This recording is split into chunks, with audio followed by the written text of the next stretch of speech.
And we're good. So, everybody, let's welcome Mr. Pete Hoekstra. Thanks for joining us today. We really appreciate it. I know we've been going back and forth last couple months trying to get you, but I think we've got like-minded issues that we've been talking about at our Tea Party meetings. And we know you write for WorldNet Daily, Family Security Matters, and Investigative Project on Terrorism with Stephen Emerson.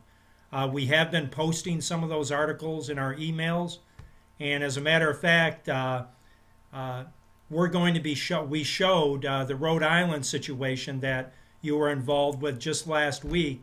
So can you kind of fill us in on that? How did you get involved with that? Because that is what our main initiative has been for the last several months as far as the refugee resettlement program. Well, Gary, good to be with you. Good to be with your group, and just talk about what I think are some of the really major issues. And I'm glad that there's groups out there today that are talking about those issues. There's just too many people who are ignoring those issues and not paying much attention to them. And so, and I'm still dabble in politics every once in a while. I'm not running for any office. I'm not expecting that I will in the future. But I have a friend of mine who's running for Congress in Rhode Island. Russell Taub, and Russell asked me to come up to Rhode Island and to do a couple of events with him, and said, by the way, when you're up here, maybe what you'd like to do is you'd like to do a participate in a press conference that we're going to have, asking our governor simply to, let's put, kind of like what we did in Michigan, let's put this Syrian refugee program on hold until we've got some confidence that we can vet the people that are actually going to be allowed and provided the privilege to come into the United States. So Right. I went there. Russell and I went to the press conference, and there were about 10 or 12 people there and some media there, and all of a sudden we were flooded, and somewhere between 200, 250 students, Mm-hmm. middle-aged folks, and some clergy folks. And we started our press conference, and it wasn't long before the hooting, the hollering, and actually, to my surprise, the swearing started, and doing everything that they could to drown us out. So much. Brown University is actually right across the street from the state capitol, which is where we had the press conference, and there were a lot of students there. And the so much for press freedom on campuses or locations near campuses. It was all about, and again, all we asked for is put it on pause till we can vet. And the next thing you know, you're an Islamophobe, you're a racist, and all of these kinds of things. Our family is an immigrant. I know that when my parents came in 1957, I'm sure that they were vetted by the U.S. government before they were allowed to be let in. It's just good policy, and more importantly, at this point in time, it's a national security issue. Yeah, yeah, we have found out here in Michigan, as you may know, that Governor Snyder back in November said that he wanted to pause the Syrian refugees coming into Michigan. But we've got some people who do some great investigative work. They know how to get into the State Department and get our numbers and facts straight. And are you familiar with Ann Corcoran, the work that she's doing? I'm not specific. The name's familiar, but I don't know the specific work. But Okay, yeah, you should maybe look her up. Ann yeah. Corcoran, Refugee Resettlement Watch, and she's for the last 7 years she is like the guru of refugee resettlement. We've learned a lot from her. But what we found is that Syrians are still entering into the country. And as a matter of fact, since November, Michigan has received 93 Syrians up until the end of January. So they're still coming in. And I'm not really blaming Governor Snyder because I know it's tough to fight back against D.C. But, Obama just said the other day that he wants to increase that number by 10 to 50,000. You being up in Washington, D.C., are our politicians taking a big concern about this, or is it just people like yourself who are trying to bring awareness to it? No, I think there's a number of people here in D.C. that are very much concerned about that issue.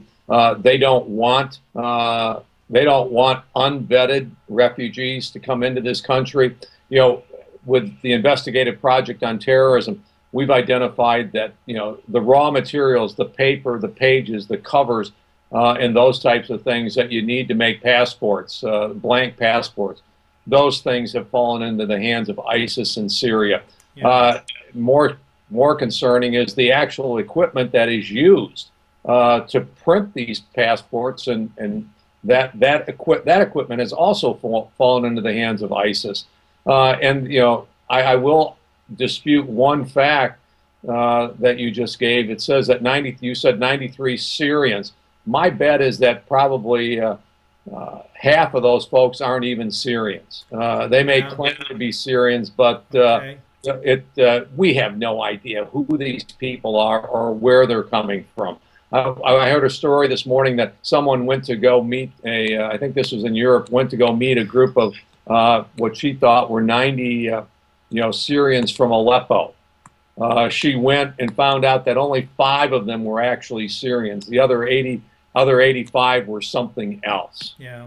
Well, our enemy is smart. You know, they even tell us what they're going to do. Infiltrate our system. The Refugee Resettlement Program is a legal program. You know, it's a government-run program. And we've investigated the extreme cost of this program, too. You know, as far as when these people hit our shores, or our Macomb County, Oakland County, boy, they get every benefit under the sun. So that's another major issue, that this program has just gotten way out of control. That's right. The initial cost of bringing him here is pales in comparison to what is the lifetime cost of having these folks in the country.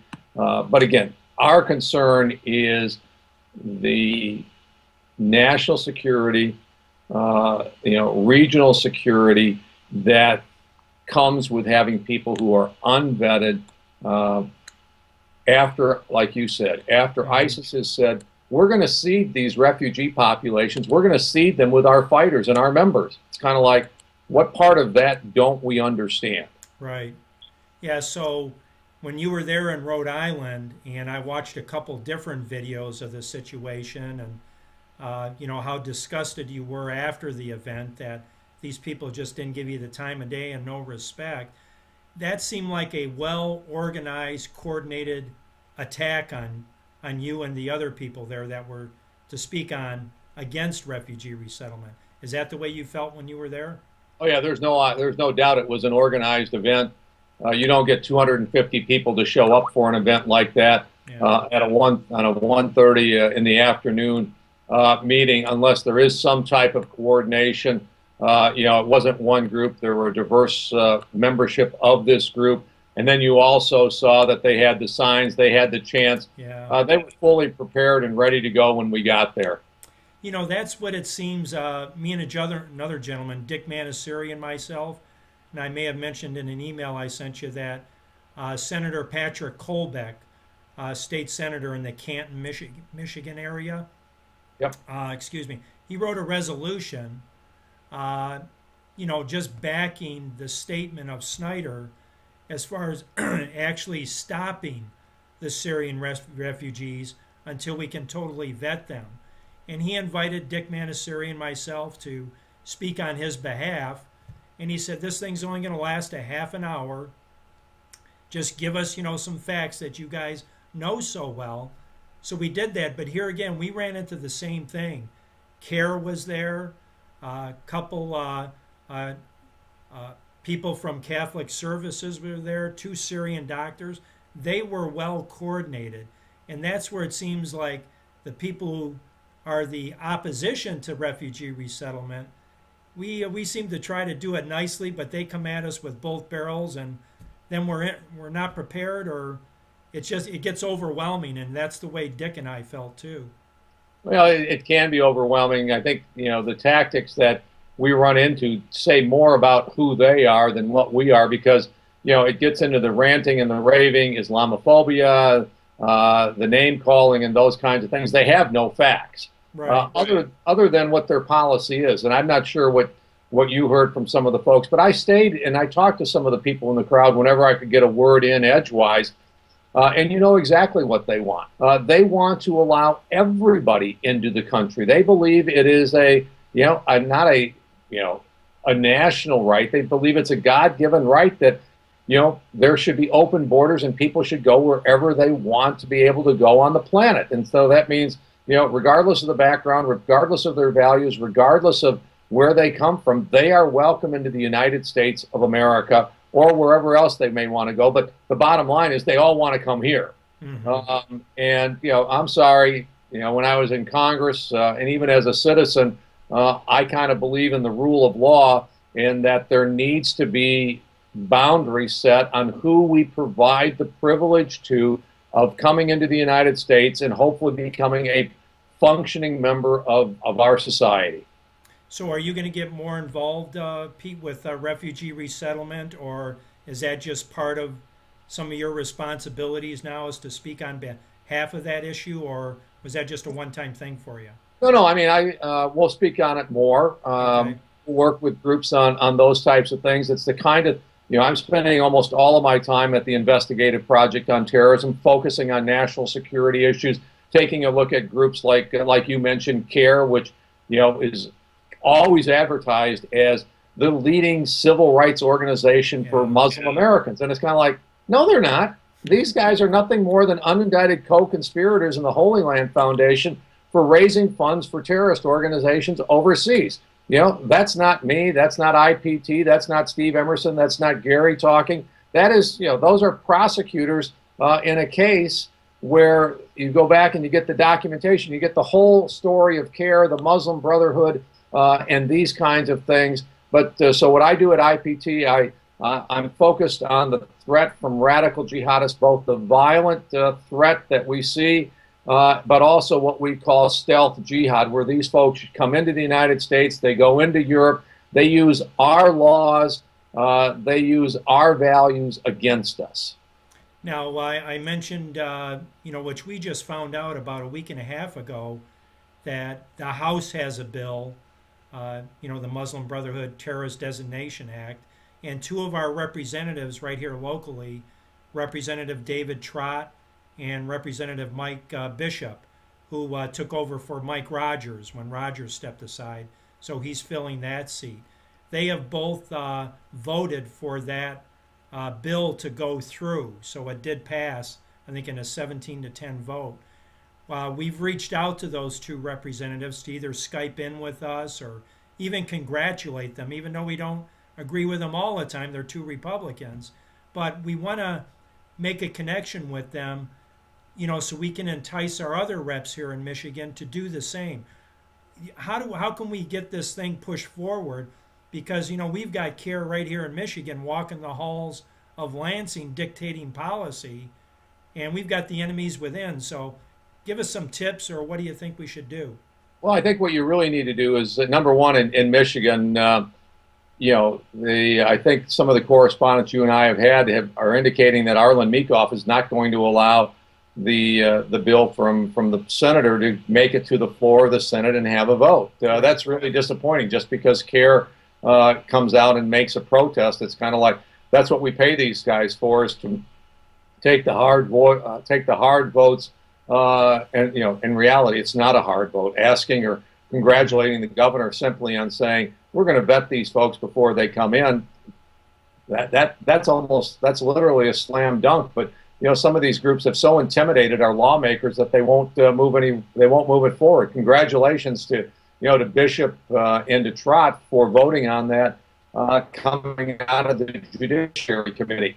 And, they didn't run into a lot of flack. But in the House here, we understand that the Speaker is supportive of the bill. So I'm relatively optimistic that this is actually going to get a vote on the floor and that we will pass it out of the House of Representatives. Wow. How soon do you think something like that might happen? Don't ask me about timing. Yeah, I mean, okay. What's going to happen in Washington? It's going to have, who knows? I don't. Not seen it on the schedule at all any time in the near future. But there may be an opening in the schedule somewhere where they've got to fit something in. On this one, they want to make sure that they've got all their ducks lined up so that they can move it forward, because the opposition will move forward. Sure. And so, but we've got some good things going for us. The UK has designated the Muslim Brotherhood as a terrorist organization. It's like, yeah, that's one in the win column. Now, it's taken them a long time to do it. They've got a lot of folks in the UK today who believe differently, and it's kind of a cancer, I think, inside of the UK. But they're to the point right now where they're seeing the problem, and they're starting to see the problems in the rest of Europe. One of the predictions that we're making for 2016 here from the IPT is that we think 2016 is going to be a hot year in Europe, not because of global warming, but because it's going to be another mass infusion of refugees into Europe beginning in the spring. It's going to overwhelm the social services, but more importantly, it's going to overwhelm the security services. So you're going to see increases in crime, like what we saw on New Year's Eve in Cologne and those type of things. But I think it's also very, very ripe for terrorist attacks in Europe this summer. Yeah, you mentioned that the UK, what was it? I think I read in your article, an 18-month study. Right. I mean, they should have came directly to you, right? And you would have told them in 5 minutes, stamp that bill. They're a terrorist organization. Well, but I'll tell you, the interesting thing here is John Conyers voted against the bill. Yeah. You may have noticed that. And he described the Muslim Brotherhood as not being nothing more than a social organization, social services and those kinds of things. That's scary in of itself. But remember, it was only a few years ago that our Director of National Intelligence, James Clapper, said exactly the same thing. And the policy of this administration for the last 7 years has been to embrace the Muslim Brotherhood, to allow them to come into the country, to meet with people at the State Department, to meet with people at the White House. And it's kind of like, no, this is all wrong. These are terrorists. And we have seen now that embracing the Muslim Brotherhood has had disastrous results in Egypt. It has had disastrous results in Libya. It has had disastrous results in Syria. And no one has really effectively connected those dots and pointed that out. But, this administration's fixation with the Muslim Brotherhood and believing that if we changed our behavior towards radical jihadists, that those folks would change their behavior to us, and they haven't changed it at all, except maybe becoming a little bit more aggressive. Yeah, it definitely is the enemy within. And they have a plan, to take over our country and establish the caliphate where we have no plan. But I like what you said, though, that you think the bill maybe push forward. And so you got a good feeling with a lot of our Republican representatives there that they know about this issue and they're going to jump on it? I said, well, I think we'll pass the bill. Whether they're aggressively pushing it or not, I think would be a stretch right now. But okay. Chairman Goodlatte and a few other folks are definitely pushing the bill, and I really do think if it comes up for a vote, it will pass because we've got enough members who are aware of the Muslim Brotherhood, the problems with the Muslim Brotherhood, and the threat that we face as a nation. Okay, so we probably still should, of course, like my rep is Candace Miller.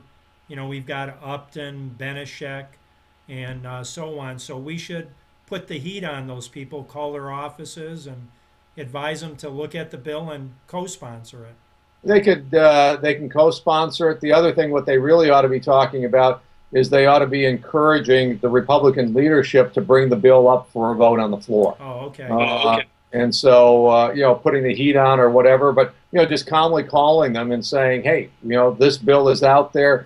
It is passed through committee. Would you please take it? It may have only passed through subcommittee, but would you please, continue the process to move the bill to the floor of the House? Mm-hmm. Okay. We bought a couple copies of your book, Architects of Disaster, and I've got only, I think, 2 chapters left, so I got through the Benghazi part, which here again, that was a subject that we were really involved with too, our Tea Party group. How how did you come about writing the book? I know you were chairman of the House Intelligence Committee, and you were kind of right there at the time. And, the situation in Libya, that's just another failed state that seems to be going backwards.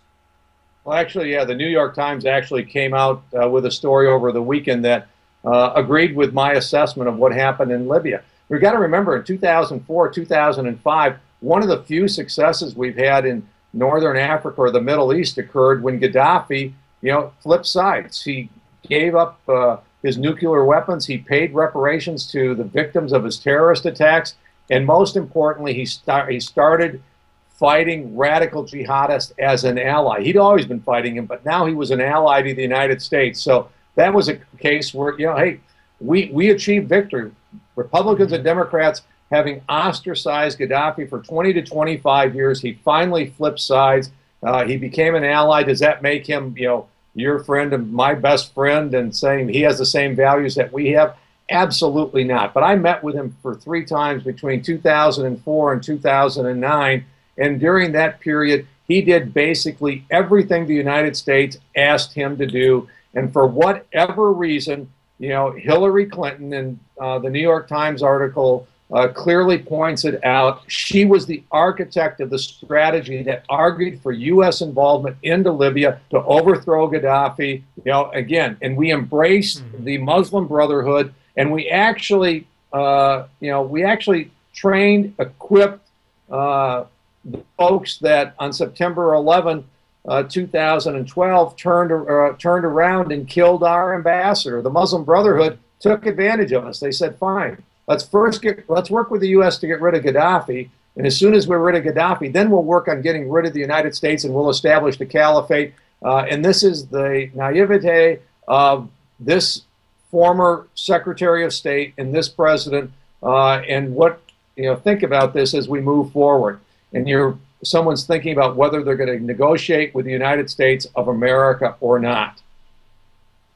For flipping sides, for killing radical jihadists, for giving up his nuke program, and paying reparations, Gaddafi lived 6 months longer than bin Laden. Oh my, yeah, I didn't realize that. Yeah. Yeah, he only lasted 6 months long. So, people say, well, let's negotiate with Assad and those types of things. You kind of, Assad looks what happens to our ally in Egypt. We threw Mubarak under the bus. We threw Gaddafi under the bus, and it's kind of like, exactly why should I negotiate with the United States?